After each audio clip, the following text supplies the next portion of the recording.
One. What's happening, beautiful humans? So I sit here today with Dr. Francisco Cidral, who's a scientific advisor here at inHarmony. Through our newsletter and through my weekly lives, you've been hearing me talk for months about the work that we're doing, the science and the research that we're collecting. And Francisco and I get together just about every week. And I was just talking to him and I said, "Hey, we need to create some content. I want to click record." He said, "I haven't shaven. I'm not ready for it." I said, "It doesn't matter. The people just need to meet you."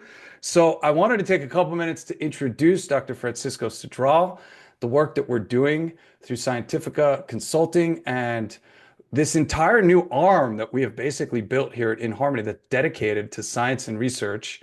Well, why don't you kind of give a little introduction and then I'll talk a little bit about our timelines and what we've done already and what we're doing in the future. And let's just take 5, 10 minutes just to kind of introduce you to our community and to talk a little bit about what we're doing here.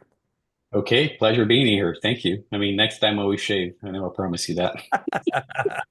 It's raw and So, it's authentic. It's how we do it. yeah, I think this is good. I mean, that's what we do on a regular basis, right? So, Yes. and I love doing it. So, my background, I'm a naturopathic doctor, and I did a little bit of a different program. It's a 4.5 year program, and then after that, you got to choose a nice specialization. I chose acupuncture, another 2.5 year. And I really didn't like needles very much, which is weird for an acupuncturist. So I started using lasers and then laser therapy. The effects were pretty good. Wow. After that, I went back to the university and I started teaching in the acupuncture post-graduation program and introduction to complementary and alternative therapies. And I was teaching, and I was the supervisor of the laser, therapy at the university, seeing the students that were going through their residency program, and the results were phenomenal. Like, these complementary integrative therapies are amazing, and the results we were getting were really good. But I didn't really understand about the mechanisms. I saw the benefits, but I was curious. I mean, how is this working? And then I was glad, very happy to be able to get a full scholarship to a federal university that gave me access to a neuroscience lab full time. Every day I stopped everything, and then I was in the lab from 7 in the morning up to like 6, 7 at night, and studying neuroscience. I specialized in neurobiology, pain, and inflammation through my master's. So a 2 year master's studying laser therapy, acupuncture. A lot of it was in smaller, models of pain and inflammation, animal models, and then clinical trials. After that, I got another scholarship, another 4 years for a PhD in neuroscience. And then after that, I got a 1 year postdoctorate. And then when I got to the end of that, they said, get the hell out of here, go, do something else. You've been studying for Be too long. productive. Do something else. And then I went back to the university, and now I was a professor of neurophysiology and integrative medicine, photobiomodulation, and we founded a lab of experimental neuroscience. The lab is still ongoing, and then so many years in academia. So that's kind of my background in the academia part. I'm still a professor at the Integrative Urban Institute at a big university down in Brazil, and at Sapienza University in Rome. That university is pretty new. It's only been around for 1,800 years.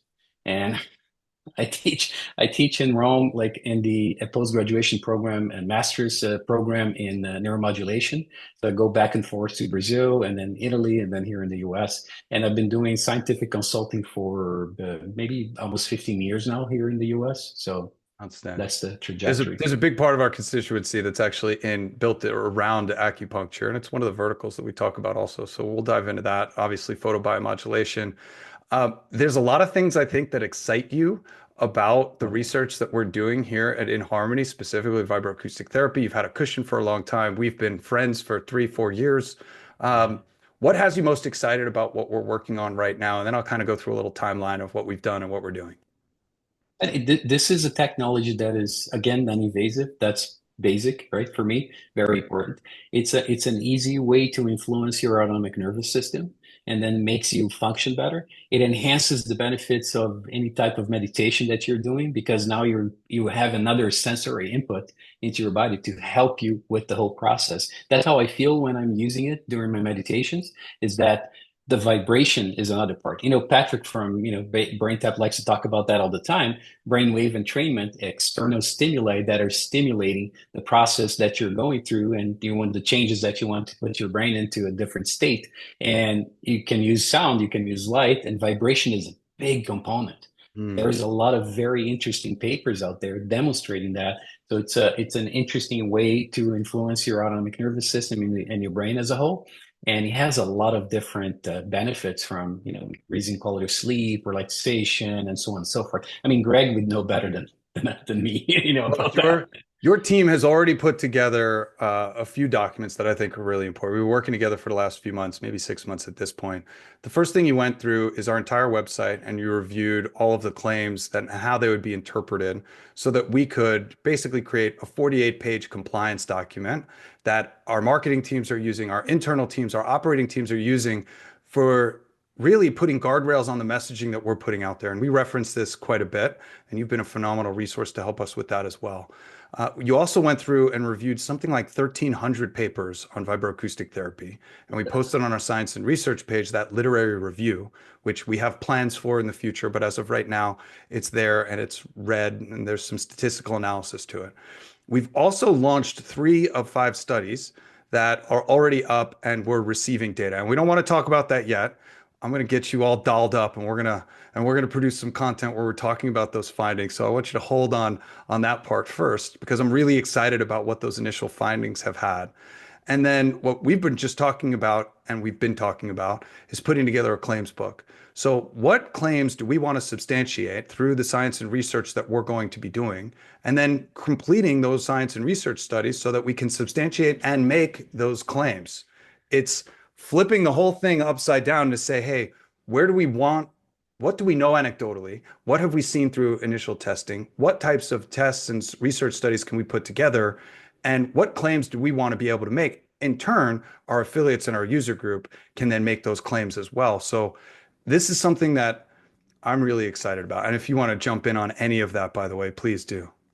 No, that's it. I mean, this is very important that people understand in this health and wellness space that a lot of companies out there are actually shooting themselves in the foot when they say things that they can't substantiate. Because people go in and then they see, I mean, I mean, I've seen claims from I don't even want to mention. Yeah, it's not important. And if we can't, this is actually kind of a disservice to the community and the health and wellness as a whole. I think we need to be ethical and then make claims that we can substantiate, that we know that for a fact work. And this is very honorable, ethical, and worthy of applause to the companies that are investing their time in the research. Yeah. This is a contribution, not just to your company, but to the whole field of health and wellness It's as a whole, always it's because we're always the validating. approach. It's always the approach that I've wanted to Yes, take, is not just being an that's it. evangelist for inHarmony, but for the entire industry as a whole. The The commitment to entire science and industry. research, I think, is really important. And I want to just get this message out to everybody else. Please be very careful what you're saying. It's the broadness of paint strokes that can pull you into a claim is dramatic. Saying one FDA protected disease state over here in this conversation, and then having the name inHarmony on your website, seemingly unrelated, can actually get you into trouble and can get us into It trouble can. and can get the entire company into trouble. And not only that, I mean, so from a legal standpoint, right? This is very important because the vocabulary that we're using can be checked not only by the FDA. We need to follow compliance, but also by the FTC because Yes. they're protecting the consumer. The other thing that is very important is it does not make any sense whatsoever to me that we say that we're treating a disease or we're curing a disease or we're addressing a symptom Yes. because that's not what we're doing. Complementary and integrative therapies, what they're doing is they're modulating your physiology. They're helping the individual as a whole because the body knows what to do. If we stimulate the functions that are going to lead to, better outcomes, to getting rid of symptoms and diseases, this is what we're doing. Yes. We're not going after diseases or treating, pathologies. And What it's we're not the doing science and is research we're going to be doing either, by the way. no, we're Yeah. promoting health. It's totally different. So Yeah. it doesn't matter what kind of a disease you have. If you're less stressed, if you sleep better, if you find ways to manage, all this craziness that surrounds us all the time through a meditation with vibroacoustics, what are the diseases you're helping the person with? All of them. All of And them. even if the person doesn't have any diseases, you're Foundation. promoting health so that they don't develop them. So this is what we're doing, promoting health. I kind of want to close with that. I just wanted to take a few minutes to introduce him to him. I think that's a great way for us to end. We will be back with more content, with more from Francisco, his team. We got a lot to do on this front. Francisco, I'm grateful for your Thank you. time. Your team's phenomenal. I hope you have a thank you. Thank you. My pleasure.